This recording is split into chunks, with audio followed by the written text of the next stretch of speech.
Good morning, ladies and gentlemen. My name is John Benson, and I welcome you to my presentation this morning. Let me first start out by asking you a question. You're a business owner, and I'd like to know what type of attributes or personal traits you want in a future employee. That question was proposed to 200 hiring managers during a survey conducted by the National Association of Colleges and Employers, a Bethlehem, Pennsylvania-based non-profit organization, and the results were pretty interesting. So what did you come up with?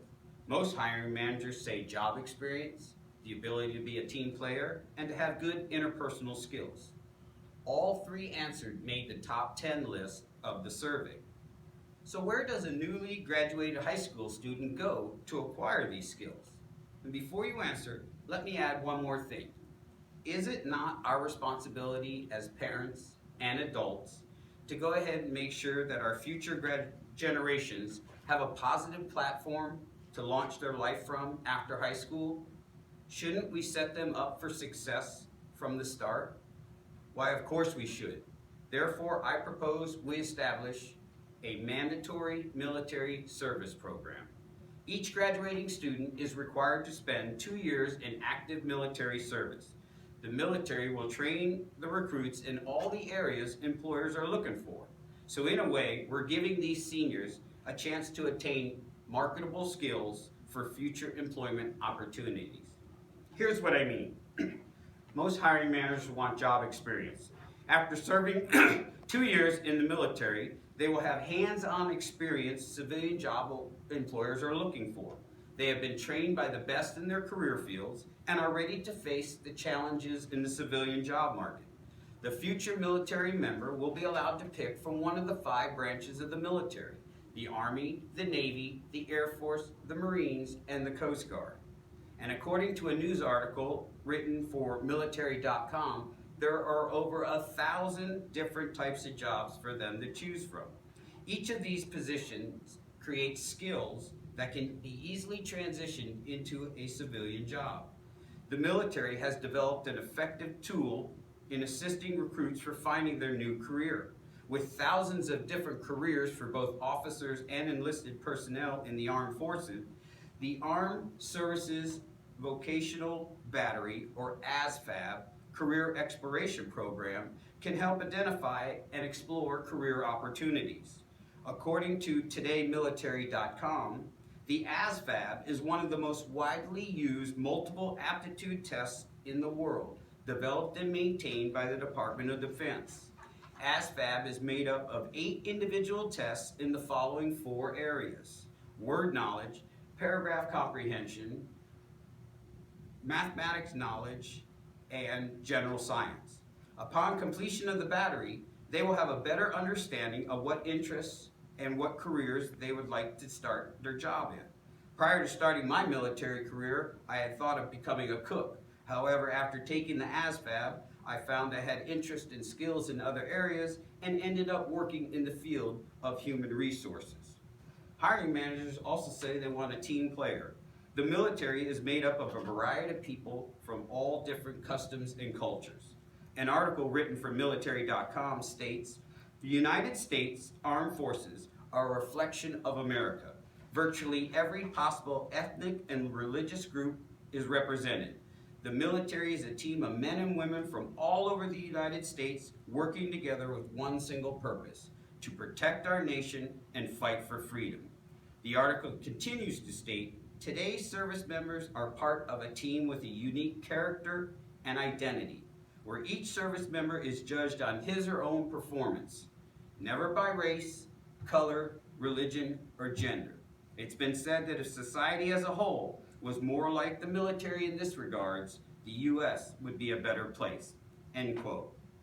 Major Chris Norton, a commissioned officer in the Army Reserves, explains, "Soldiers are given a very short window to master a piece of technology, whether it be analytics, communications, or weapons, and put it to practical use under pressure." He also commented that soldiers are adept at working with minimal supervision, they're highly entrepreneurial, they have the ability to cope with constantly changing landscapes, and they understand the global impact of their mission. The ability to lead and supervise is a must in the military. The National Veterans Training Institute in Denver, Colorado, who answers to the Department of Labor, talks about supervision in the military this way. When leadership and training, military people learn to accept and discharge responsibilities for others, for activities, for resources, and for one's own behavior. This training includes setting the example, giving careful and considered directions, inspiring leadership capabilities in others, and constantly motivating other personnel in their group. And finally, hiring managers want people with interpersonal skills. Having communication skills doesn't mean you need to be an expert orator or writer. It does mean, though, that you will need to express yourself writing coherent memos, convincing others with presentations, or calmly discussing issues with a fellow team member. Air Force retired Master Sergeant James DeLapp, Program Manager for the Missouri Safety Center on the campus of the University of Central Missouri, states, "I used interpersonal skills I acquired in the military while dealing with people from around the state. Each has their own agenda, and I need to create an atmosphere where we can all work together.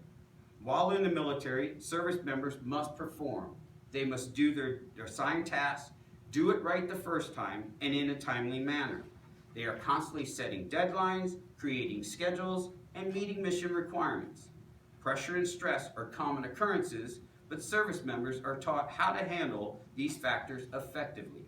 They are taught to explore all aspects of an issue before making a sound judgment. Most military operations require planning and workload. They need to consider objectives, resources, available personnel, supplies, logistics, and time schedules. Having the ability to participate, manage, and execute these responsibilities are valuable assets in the business world." Now, there are many people who feel that mandatory military service program is illegal, immoral, or very ineffective. They argue that recruits often have low morale and low motivation, as well as lacking the discipline for being in the military. However, I can show you examples where those same low morale and unmotivated recruits were changed by their military experience, and that they credit their success on what they learned while in the military. Some people say that many students are either physically or mentally unfit for military service, or they need training, education, counseling that the military can't provide. Besides these negative disadvantages, some economic experts believe that mandatory military service programs cost more than volunteer ones. I ask you this: can we as a nation put a price tag on the future of our youth? Shouldn't we be looking at ways to cover the cost of the program rather than tearing it down and not allowing it at all? I can understand these concerns, and I would welcome any lively debate on this subject. So back to my original question. Whom would you hire? Someone who has had 2 years hands-on experience, that has demonstrated the ability to work as part of a team despite the team's demographics, and has the interpersonal skills required for the position? Or someone who has no experience, never been part of a team, and only has the basic interpersonal skills learned while in school? How can we give our graduating students a head start on their future in the civilian workforce? By a mandatory military service program. Letting them spend 2 years in the military, they will be exposed to all the elements and activities and experiences that civilian employers are looking for. Things like job experience and being a team player, and someone who can get along with others through their interpersonal skills. Having seniors spend time in the military is a positive thing for all those involved. It's good for the students, it's good for employers, and it will be good for our nation as a whole. I thank you all again for coming and listening to my presentation. I will remain up front for anyone who would like to come down and ask me a question. Thank you, and have a good day.